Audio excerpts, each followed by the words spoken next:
کا اگر تلوار نہ لٹکی ہوئی ہو تو ہر بندے پھر اپنی مرضی کے کام کرنا شروع کرے. یہ کوئی پتہ نہیں چل سکتا پیغمبر کی موجودگی کے بغیر, کیونکہ پیغمبر کا سلسلہ ختم, اب قیامت کے دن ہی فیصلہ ہونا ہے. بلکہ پیغمبر جب موجود تھے اس وقت بھی تلوار ہی لٹکی ہوئی تھی صحابہ پر. صحیح بخاری میں حدیث ہے, نبی علیہ السلام ایک چوراہے کے پاس سے گزرے, کچھ اصحاب کھلکھلا کے ہنس رہے تھے. آپ نے فرمایا جو کچھ میں جانتا ہوں اگر تم جانتے ہوتے نا تو بہت کم ہنستے, زیادہ روتے. تو اوپن تو لائسنس ان کو بھی اس طریقے سے نہیں ملا ہوا تھا. عشرۃ مبشرۃ, وہ 10 اصحاب ہی ہیں نا جنہیں ایک مجلس میں جنت کی بشارت دی گئی, یا صحابہ بدر کو دی گئی, یا صحابہ شجرہ کو دی گئی. باقی اوورال تلوار تو لٹکی ہوئی ہے.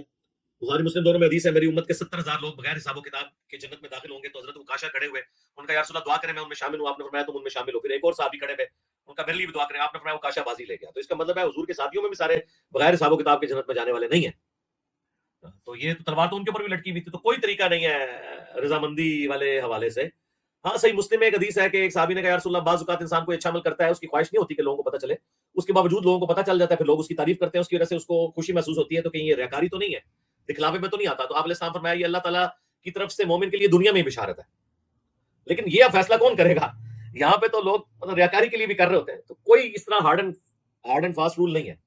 قرآن کا تو پورا تھیم یہی ہے, ان الذین یخشون ربهم بالغیب لہم مغفرۃ واجر کبیر. بے شک وہ لوگ جو بغیر دیکھے اپنے رب سے ڈرتے ہیں ان کے لیے مغفرت اور بڑا اجر ہے. تو ظاہر ہے بغیر دیکھے ڈر رہے ہیں تو پھر تو آخرت میں ہی جا کے پتہ چلے گا نا. بہرحال دنیا میں اللہ تعالیٰ اس اعتبار سے انسان کو سیٹسفائی ضرور کر دیتا ہے کہ انسان جب ایک ٹریک پہ چل پڑتا ہے تو پھر نہ امید ہی نہیں رکھنی چاہیے. اللہ سے امید رکھیں اور کوشش کرتے رہیں, بے فکر نہ ہو. کوئی شخص بھی اپنے آخری وقت تک اس حوالے سے بے فکر نہ ہو. ابو درداء دیکھیں اصحاب صفہ میں سے ہیں. طبرانی کے اندر روایت ملتی ہے کہ ایک تابعی کہتے ہیں میں ابو درداء کو ملنے کے لیے گیا, اصحاب صفہ میں سے تھے اور درویش اصحاب میں سے تھے. تو وہ نماز پڑھ رہے تھے اور تشہد میں بیٹھے ہوئے بار بار دعا مانگ رہے تھے, اللہم انی اعوذ بک من النفاق, اے اللہ میں نفاق سے تیری پناہ میں آتا ہوں. تو جب وہ فارغ ہوئے تو تابعی نے کہا حضرت آپ بھی یہ اگر دعا کر رہے ہیں تو ہمارا کیا بنے گا؟ انہوں نے کہا کوئی شخص بھی موت کے وقت تک اس بات سے مطمئن نہیں ہو سکتا کہ اس کا ایمان سلامت رہے گا یا نہیں. یہ بہت کریٹیکل ایشو ہے. اسی لیے تو آپ دیکھیں جامعہ ترمذی میں حدیث ہے حضرت عثمان غنی رضی اللہ تعالیٰ عنہ کو 3 موقع پر جنت کی بشارت ملی ہے. ایک دفعہ جب انہوں نے کنواں خیرات کیا اللہ کی راہ میں, ایک دفعہ جب انہوں نے مسجد نبوی کے لیے زمین خیرات کی, اور تیسری دفعہ غزوہ تبوک کے موقع پر جو انہوں نے ساز و سامان کے بھرے ہوئے اونٹ دیے.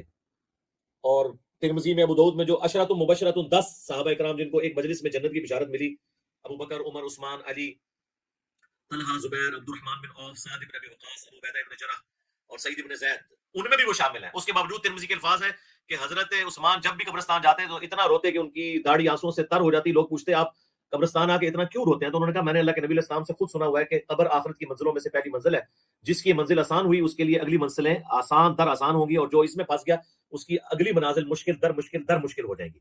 تو ان کو تو کسی نے نہیں کہا کہ حضرت آپ نے بس یہی حدیث سن رکھی ہے, آپ نے وہ نہیں حدیث سنی ہوئی کہ عثمان جنتی ہے جامعہ ترمذی کی حدیث کے آج کے بعد جو مرضی کرے. تو حضرت آپ کیوں اتنی ٹینشن لے رہے ہیں؟ لوگوں کو پتا تھا کہ جن کے رتبے سوا ہوتے ہیں نا ان کو پتا ہوتا ہے کہ گارنٹی کے اوپر. اور میں تو اکثر کہتا ہوں کہ نبی علیہ السلام کی مبارک زبان سے اللہ تعالیٰ نے گارنٹی بھی انہی کو دلوائی ہے جن کے بارے میں یقین تھا, انہوں نے کام نہیں بعد میں ڈالنا.